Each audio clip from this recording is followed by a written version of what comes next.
समिति ভোটে জিতলো কে? বন্দে মাতরম, বন্দে মাতরম, বন্দে মাতরম, বন্দে মাতরম। বিজেপি বিজেপি বিজেপি জিন্দাবাদ জিন্দাবাদ। এই কমান্ডার দিকে দিকে সমবায় সমিতি ভোটে জিতলো কে? বিজেপি। এই কমান্ডার সমবায় সমিতি দিকে দিকে ভোটে জিতলো কে? বিজেপি। অলোক কুমার শান্ত প্রাপ্ত ভোট 95, অমৃতাংশু পণ্ডা প্রাপ্ত ভোট 3, অনুপ কুমার জানা প্রাপ্ত ভোট 77।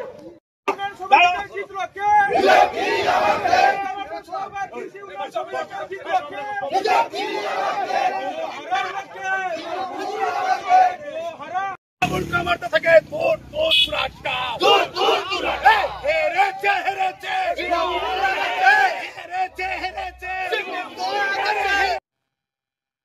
বছর না ঘুরতেই বিধানসভা ভোট, তার আগে সমবায়ী ভোটে একের পর এক জিততেই চলেছে বিজেপি।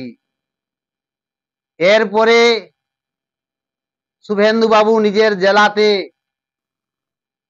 সমবায় নির্বাচনে জিততেই চলেছে।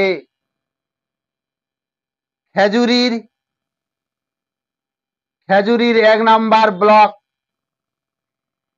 কামারদা সমবায় নির্বাচনে সেখানে 12টি আসনের মধ্যে 12টি আসনেই বিজেপি জয়লাভ করেছে। শাসক দলকে ছুঁড়ে ফেলেছে, শাসক দলের চোখ রাঙানির জবাব দিয়েছে। শাসক দল একেবারে গোহারা হেরেছে। সাধারণ মানুষ শাসক দল আর চায় না। এর আগে অনেক সমবায় নির্বাচনে জয়ী হয়েছে বিজেপি। বেশিরভাগ নন্দীগ্রামে শুভেন্দু বাবুর জেলাতেই একের পর এক সমবায় নির্বাচনে জয়ী হয়েছে বিজেপি। শাসক দলকে ছুঁড়ে ফেলেছে, তৃণমূলকে ছুঁড়ে ফেলেছে।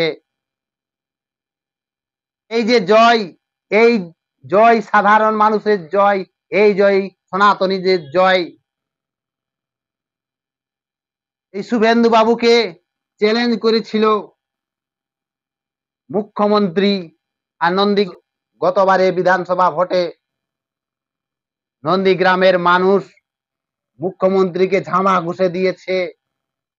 সে মুখ্যমন্ত্রী পদে থাকা সত্ত্বেও নন্দীগ্রামে জিততে পারেনি। সাধারণ মানুষ তার জবাবটা দিয়েছে। এক লজ্জার বিষয়, মুখ্যমন্ত্রী হয়েও নন্দীগ্রামে জিততে পারেনি। পরে ভবানীপুরে জিতে মুখ্যমন্ত্রী হয়েছে, এক লজ্জার বিষয়।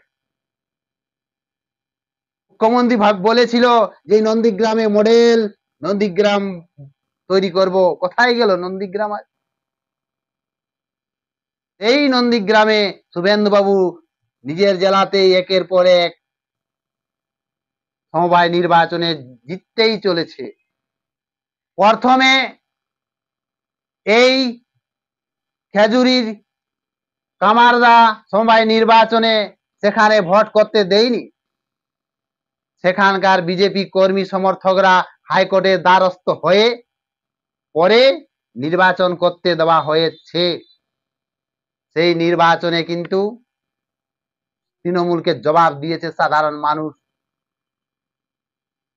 এই জয় সনাতনীদের জয়। যেখানে সনাতনী থাকবে সেখানে তৃণমূলের ঝামাটা ঘুষে দেবে। এই জয় সনাতনীদের জয়। সনাতনীরা পশ্চিমবঙ্গে জেগে উঠেছে। আর যদি এই খেজুরিতে শুভেন্দু বাবুর জেলাতে যেরকম ভাবে সনাতনীরা জেগে উঠেছে, সেই রকম যদি জেগে উঠে প্রত্যেকটা জেলায় জেলায়, এই শাসক দলকে মুহূর্তের মধ্যে উড়িয়ে দিতে পারে, ধ্বংস করে দেবে শাসক দলকে। সনাতনীদের যে শক্তি, সনাতনীর যে পাওয়ার, সেই পাওয়ারে উড়িয়ে দিবে, সেই পাওয়ারে ধ্বংস হয়ে যাবে শাসক দল। সনাতনী পাওয়ারটাই যে আলাদা পাওয়ার। এখানে সনাতনী থাকবে, সেখানে তৃণমূল জিততে পারবে না। এই তোষণের সরকার, এই দুর্নীতিগ্রস্ত সরকার সাধারণ মানুষ জবাব দিয়েছে। আর এই যত সমবায় নির্বাচন ভোট শুভেন্দুবাবুর জেলাতে হয়েছে, বেশিরভাগে কিন্তু বিজেপি জয়লাভ হয়েছে। এইরকম ভাবে যদি এই ফল দেখে বোঝা যায় 2026 বিধানসভায় শাসক দলকে ছুঁড়ে ফেলবে, জবাবটা দেবে। শাসক দলকে সাধারণ মানুষ চায় না, এর জবাব সাধারণ মানুষ দিয়েছে।